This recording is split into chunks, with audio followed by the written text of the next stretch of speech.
Liz is in Cricklade. Liz, what would you like to say? Hi, James. Well, I'm actually speaking at the March. I'm delighted to speak at the March as the founder of Save British Farming and a farmer. It's about food, really, and it always was about food. Yes. Brexit, and it's urgent. Everybody who's going, feeling the pinch of the cost of living should be there screaming to rejoin. We have to rejoin. How do you make that connection? How do you make that? You heard the last caller. He's paying more for his food than he ever has before, but he is under the impression that Brexit hasn't affected him at all. How do you make that connection?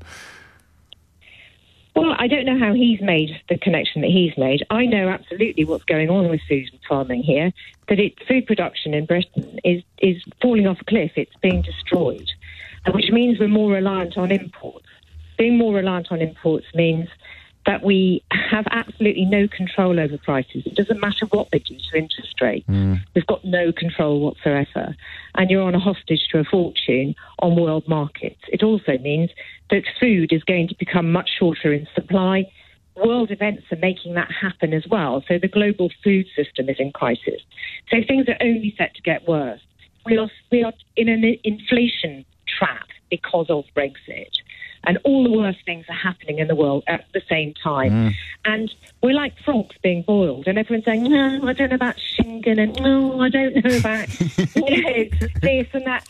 I mean, God, it's urgent. We need to get rid of Brexit to actually be able to defend ourselves against these headwinds. But this, I don't disagree with any of this. You know I don't, Liz. We've spoken many times. And I mean, you make a very powerful case for the argument that the aligning of the planets at the moment would actually render reducing our potential for food security, reducing our potential to move closer to self-sufficiency is the single stupidest thing we can do in the context of food supply. But here we are doing it. Here we are right in the middle of doing it and being told that it's a great idea. But what are you going to do in your speech? How are you going to... The bloke on before you, was it, I think, Stuart, I think it was. He is paying more than ever before for all of his food, but he doesn't realise it's got anything to do with Brexit. He thinks his life hasn't changed at all, even as his wife prepares to retire early as a consequence partly of Brexit. How do you reach him? How do you persuade him that it's worth all the fuss and palaver? Putting 10p in Nigel Farage's slot is going to have the heart of every decent person in the country sinking. The last thing we want is more of his greasy face on the telly. But Because, James, after Christmas, you're going to see food shortages, which are going to continue to get worse and worse and worse, and food is going to become... But then I'll just come back here and say, well, I got a turkey. What are you talking about? Project Fear. But extended food shortages actually cause a lot of trouble. And people already, we have got, problems with people not having enough food, and there's people hospitalised with malnutrition. Our hospitals aren't coping with the influx of patients as it is. Things are set to get an awful lot worse. And, you're sort of going, we need to let it work for a bit longer. No, I've not said that. I've not said that. No, that was an early caller that pretty much everybody thought might have been yanking my chain when he claimed to have voted Remain, which is one of the occupational hazards of these sort of conversations. But no, hang on. It's the urgency that I need to... Because globally, India is protecting wheat and rice exports already. Yeah. And there are significant food problems. 350 million people in the world are facing starvation right now. Yeah, but with respect, people that voted for Brexit don't care about them. But they're going to be impacted by it because we're competing with world markets, as we did with the vaccine for COVID. And we are actually becoming poorer and weaker by the day. What about EFTA? What about EFTA? The largest net importer of food in the world. Are you practising your speech on me? Then Japan, then us. You're practising your speech on me, Liz. I am, but we need to wake up and go, do I want to be boiled This is it. No, this I want to get out and stop this? This is the trick, then. This is it. No, this is the absolute nub of the problem, isn't it? Is that you see it more clearly than I do as something that is so urgent and so important that the absolute sooner the better, whereas the idea of waiting for the oil tanker of political will, never mind public opinion, waiting for the oil tanker of political will to turn around is, in your view, a mug's game. And I know you're right. Absolutely. I know you're right. Because nobody's insulated from chaos. Nobody. If we've got riots and people out on the street, no one's safe. That's the bottom bottom line. And I don't want to be in that place. I would rather sort of say, look, for goodness sake, this has failed. Let's do what we need to do to sort it out. And at the moment, we're just being ratcheted up by the Bank of England going, oh, we'll put interest rates up again, which is actually doing nothing at all apart from hurting more people who have got mortgages and need to buy food. So we really need to pull the cord on this and face reality and stop all the fluff and nonsense. And the other reality is, in 2019, when Boris Johnson won that election, there was already a majority for Remain, but we never got the opportunity to vote on it.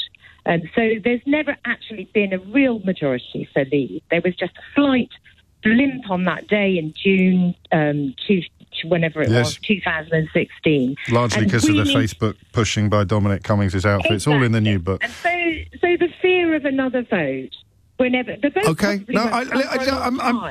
people are accusing me of not letting you get a word in edgeways, which I think is a bit rich. Frankly, I barely had a syllable. They just want to hear from me, James. They do, Liz. They do, and we should, as you did mention, that you are the founder of Save British Farming, so you know of what you speak. That's basically campaigning to get back into the single market in order to save British food. You mentioned boiling frogs on several occasions. Would you like a world exclusive about my new book?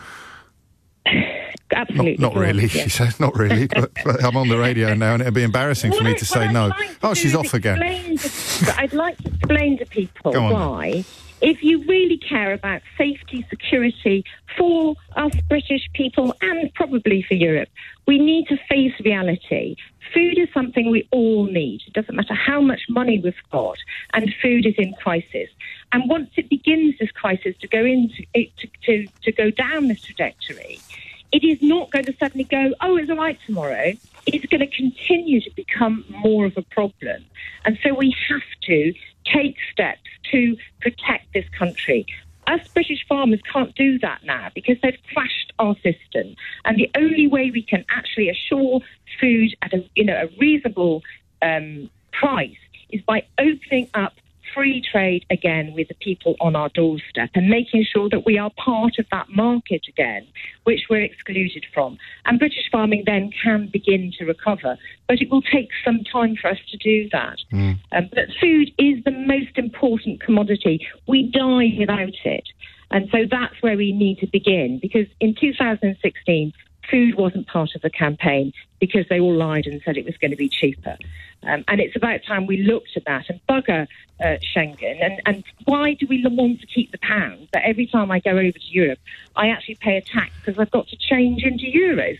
Let's embrace it. I can't wait to have the euro. I can't wait to have Schengen and not have to do biometric tests every time I go to Europe. You are brilliant. So do Americans believe like us in Britain?